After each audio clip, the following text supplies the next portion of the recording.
Welcome everyone to our next financial streams update.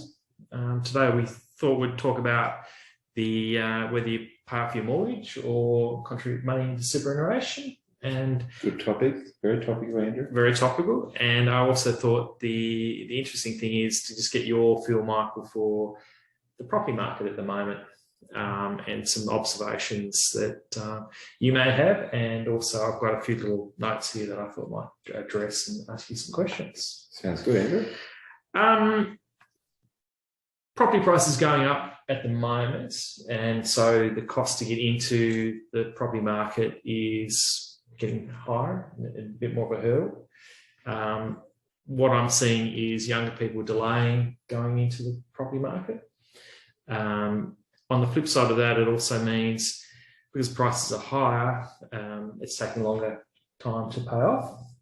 And so normally when we would consider, I suppose, retirement strategies and superannuation, one of the key goals for most people is to pay off super before, pay off mortgages before they start to ramp up their super payments at the moment.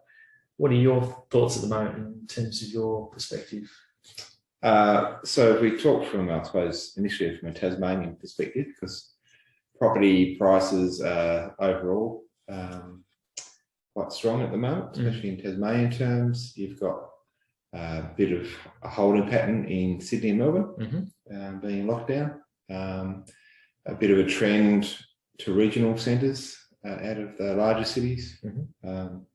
Larger cities seem to be holding up, if not still gaining in price from the stats.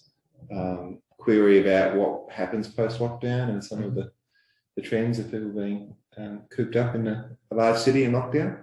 We'll wait and see. But if we take a Tasmanian perspective, so I was down in Hobart during the week. So block of land, say in Sorrel, which is sort of half hour out of the Hobart city. Starting point's 300k these days for a build. Build cost 250, 300. Then you're looking at 550, 600k. As an entry level sort of position now, so it's a big jump up in terms of new builds. What you probably see is sort of a rise in probably apartment living, probably outside of the Tasmanian regional cities, but certainly in the larger cities, just for affordability. So, one during the week for a client, and so therefore, affordability was more apartment style townhouse rather than having the traditional quarter acre block type of house. And so the important element for them was just to get their head around the body corporate side of it. So I'm straying off from the question, but I suppose just to sort of the sacrifice there is that typically you don't get a strong capital growth because the old rule of thumb was that your capital growth comes from land price increases because the actual building itself depreciates over time just through wear and tear. So if you're buying strata, townhouse, apartment, then you don't actually have a piece of dirt. So you only got a depreciating building. And so what you're looking for there is supply and demand. So supply and demand, basic economic equation for Tasmania. A growing population, more people are looking to buy into, therefore there's a bit of a bubble effect where competition creates. So I paid 50 grand more than probably what I needed to, but I just really wanted a piece of my own house, and so I paid that extra. So there's a bit of that bubbling coming along. So the gap between for first-time buyers is growing, and unfortunately the reality of the first-time buyers incentive from the government pretty much got swallowed up in increased land prices and increased material prices. We talked to my tradie clients, and there's quite a bottlenecking in supplies, but secondly they're getting, you might have got a 3 to 5% price rise on your steel once a year, but now it's almost like once a month almost they're getting these price point pinches. I think that'll level out over time. I think that's just a bottleneck, just with a post-COVID world, and when you've got international buying practices, it just means that I know everybody thought all of our timber come from Tasmania, and obviously it wasn't. And so we bought some timber out of Kangaroo Island the other day around Victoria and Tasmania to try and alleviate that bottleneck. So I think in theory those prices should stabilise a bit, but I think the land prices are sort of here to stay, and that's the reality that people have got. And I was even the other day at AFR, and they were just talking about the old property investment model of flipping properties. They interviewed a few of those people, and they're saying that in a growing market, they're not entering into that market because they're just you make more money on capital growth than you are flipping. So flipping works well in a flat market that's hard to get traction, and you're not sort of paying over the odds for the materials or your entry price point. So that was interesting that they've gone away from flipping some of the sort of example investors that they had that were flipped in the past. I think what I'm seeing is for the average people who normally go into the market early in their life, it's been delayed. There's also housing prices are getting much bigger on people.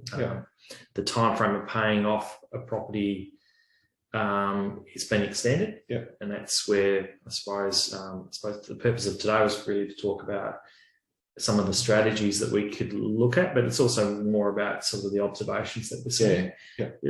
I read an article the other day which was interesting. It was about the average wage. It's around about 10 times the average wage now to purchase a home. Right. Okay. Whereas 2 decades ago it was between 4 and 5. Right. So that's really increased. Doubled, yeah. Yeah. So that's making an impact for entries into. That's quite amazing. Right? If you're 100K a year, say salary, then you're $1 million entry point. Yeah. Oh. So that's a big change. In Tassie, it's probably not as. Yeah. But if you look at the average wages down in Tassie here, it's probably a lot lower than the rest of the mainland. Yeah. So I'm finding that there's an interesting focus on now, okay, well, do we go into the property market or do we rent? Which is, from a financial planning perspective, we've always done analysis on, what if I don't buy a property?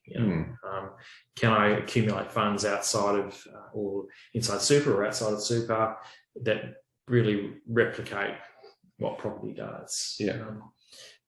That's right for some people, but also then for me personally, I like people to actually have an asset, and there's the reason for holding a property has always been that you've got something you can leverage. You can also have a capital gains tax-free investment. If it's your primary residence.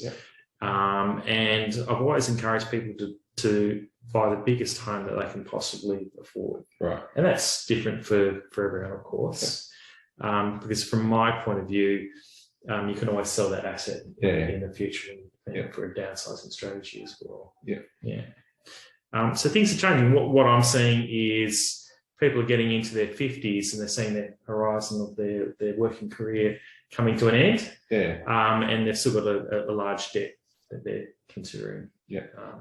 So we're working with a lot of clients at the moment to how do we alleviate that stress for them and make sure that debt's paid off in a timely manner, and also not get too caught up on the fact that interest rates are low, and it's something that they it's not costing them a lot to have. It's an interesting one. If we sort of profile, I suppose, the equation of paying down your mortgage versus super at different stages of life. And so what you're sort of saying is that people in their 50s have got higher mortgages and will particularly have higher mortgages going forward because they've borrowed more or taken longer to repay. And so some of the basic maths, as you say, you can leverage or borrow against your home, fairly low risk, fairly low interest rates currently. And so if you're paying, 2.5%, 3% on your mortgage, but you're earning 7, 8, 9% net return on your super fund, it's a great strategy, even though my heart tells me pay off your mortgage, full stop. The logic goes, well, no, if you're borrowing at 2.5%, 3%, and you're getting 7 or 8%, and you can see the finish line for being able to access your super, then the maths would say go with maximising super. Yeah. And then if you look at the strategic advantage of if you're doing salary sacrifice contributions, and if someone's on the marginal tax rate at say close to 40 cents in the dollar, and they're swapping that for 15 cents in the dollar going into superannuation, you get that tax advantage straight away. Well, you do. You get the 40% or whatever the marginal tax rate is as a tax benefit today, and the 15% you're paying is paid by the super fund, which is paid off your future. But you also get the compounding effect of the returns at time as well. So that strategy does work. Yeah, I can really see that in sort of that later years when you can sort of see the finish line, I suppose, for when you asked him to think about retirement, what's your balances and stuff like that. I think the flip side is that what do you do for those building years and where do you go? And I think probably the reality, and you might have a different view, the reality for me is that getting some equity into your home while paying down your mortgage, even though the cost of funds is low, to build that equity buffer just gives you options for those first few years of your life. Oh, absolutely. Not of your life, but of your home ownership life. Yeah. And I love those strategies where you can build up equity in your home as well. And, some people who are well thought in terms of their investment strategy can then start to look at other strategies and investing against that, and which is good. The other thing I worry about is what I've seen is people leaving. I suppose I've reflected on some people who I've met recently who've come in and said, look, our strategy is that we're going to sell our house at retirement and clear our debt. But when you look at the reality of that, it's not as great as it seems, because actually, they're still going to buy another house to live in. And that amount of money that they think they're going to have is not as big as in reality, because you've got to pay stamp duty going to a new property. You have buy-sell costs with real estate agents, and that can add up to quite a big number. So when I've looked at that strategy recently, I thought, well, that's a big bite to take out of your lump sum. On the other side of it, if you're pulling out of superannuation to pay down debt, then you're reducing the nest egg that you've got to live off. So what do you live off? Which was interesting. People need to factor that in, the transactional costs of selling and buying. Selling and buying. If you buy, I don't know, place for $500,000, you're going to pay about 20 grand stamp duty, something like that on the way in. And then you're going to pay, sort of 20 grand maybe for selling a house to an agent or something like that, sell costs. So you're probably down 40k on that already. In that example, that $500,000 type of example. So often when you're talking strategy with clients, it's not just a magic wand and we do this and this works because this is a perfect idea. It's a lot of smaller ideas in terms of creating that I suppose the outcome that they want to have a debt paid off, nice big lump sum, but there's quite a few strategies you need to consider planning as well. And the other sort of factor, and I don't have a firm view on this, is sometimes when you get towards the end of your working life, it might be harder for you to borrow and go to the bank fresh. So as I said, I don't have a firm view, but sometimes people leave money in an offset account rather than fully pay their mortgage off, just to give them flexibility in case they did want to borrow funds to help their kids get into a house or something like that. So it's not the full, what do they call them now, reverse mortgages, where you go and make a separate application. This is people that are still working going, I just want a bit of flexibility in case, I'm a kids or we want to do something. So they hold a little bit of debt going into retirement. So that and rather than paying it off, they might have those funds sitting in a redraw or offset account. So they've still got that sort of mortgage sitting there, even though their interest rates or interest cost is almost zero. You sort of touched on an interesting thing. Reverse mortgages are, you look at it from a financial planning point of view, and you think they're quite a useful tool, but there's only so much you can draw down on your home. Yeah. So we'll just touch back on the reverse mortgage side of things, and there's only a limited amount of organisations that actually provide that type of funding, and there's a limit or a ceiling on the amount that all the equity can borrow against your home. So it's something that you don't do without due consideration. And the other piece in the past, I'm not sure if you've seen it now, but in my view, it used to be, well, you pay a premium interest rate for that. Yeah, to be honest, I haven't come across a reverse mortgage scenario very recently. I agree in the past you were paying an interest rate premium because the banks are saying, well, you don't have income, and we're sort of taking a bit more of a risk on your ability to repay. So I'm not familiar with the products themselves that are on offer in the marketplace as it's today.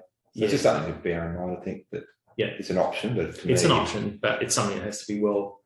It's sort of fair way down the pecking list in my sort of view. Like, it's a handy option to have available, but it's not like in my view, you wouldn't plan for it 20 years out that, okay, we're going to get to this point, we're going to do a reverse mortgage there, because I think to me, reverse mortgage is like, things haven't quite gone to plan, and we just need to stabilise the ship or help out other members of the family or do something. And it's an option.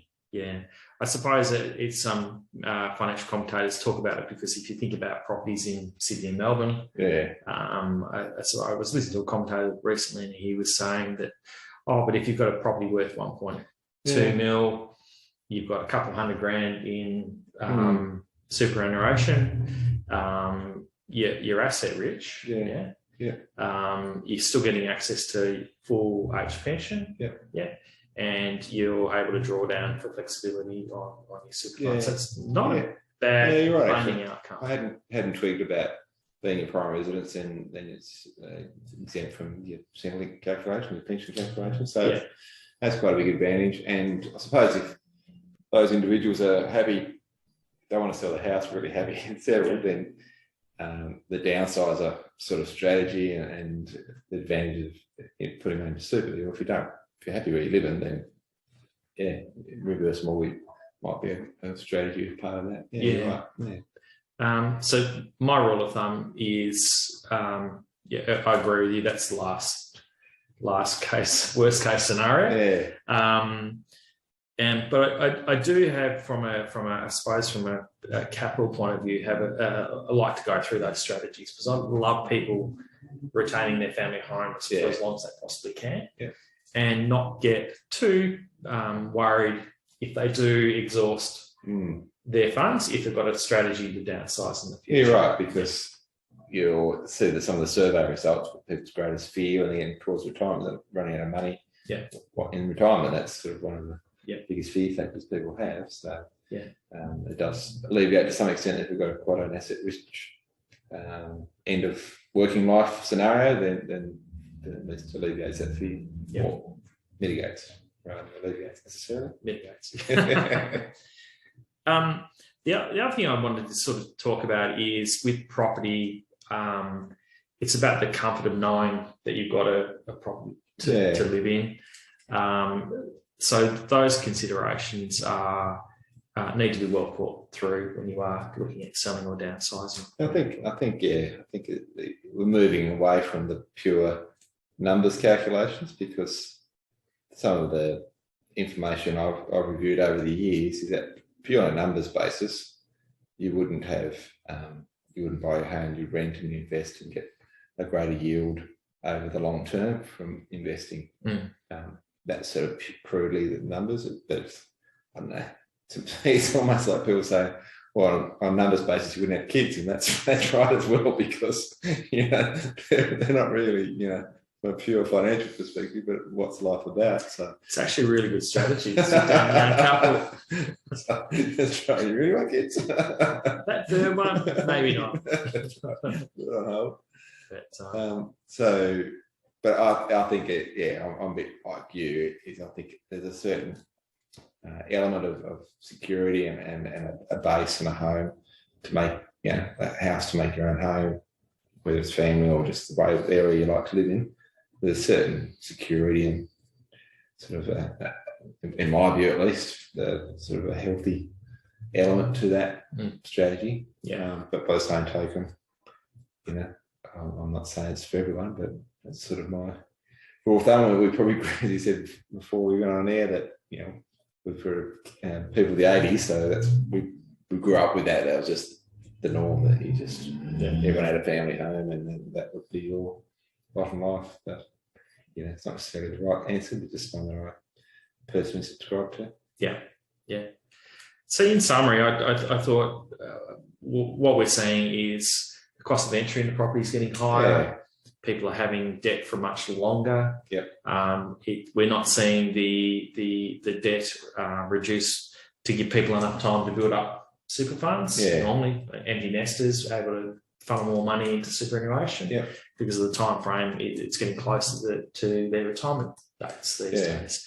So you're needing to do a range of strategies to actually make sure that you meet your outcome of not carrying too much debt into retirement or have it fully paid off. And you're not whittling away your super funds when you do initially retire and have to, pay down debt. So there's a lot of things that I suppose from a financial planning perspective you can manage. And when you start income streams to alleviate debt, and are you maximising your contributions so you can get the biggest tax back as much as possible as you can. Probably not expressed as well as I was wanting to say. I was just thinking, Andrew, that your rule of thumb has been put 15% of your salary away into super. And I'm just thinking while you're speaking that we've now got a 10% employer rising to 12% over the next, I can't remember, 3 or 4 years or something like that. So people are going to have a 12% base. So even though you're saying, I've bought my first home, I can't afford any salary sacrifice additional super, but in a few years' time, we're going to be 12%. So I suppose my encouragement for everyone is just engage with your super balance early. Get it on the right path. Yes, it's a long way off, but you don't wake up in 15 or 20 years' time and go, I've averaged 4% return for the last 20 years. When if I'd paid a bit more attention, I might have, tweaked the type of portfolio I was in with my fund, and might have averaged 7% after fees or something. So that's right. Just engage. I think that's what we should say. Engage. The rule of thumb, 15%. You don't miss 5% if you're doing it yourself. Most people don't. And if you can set that as a set and forget strategy, and you do that through your lifetime, great compounding effect on your balance. Very good. Thank you, Michael. Thanks, Andrew. We'll finish today, but there's a lot going on in that discussion, and lots of variables. So for anyone who's interested to come and see us. Sounds good, Andrew. Thanks for your time. Thank you.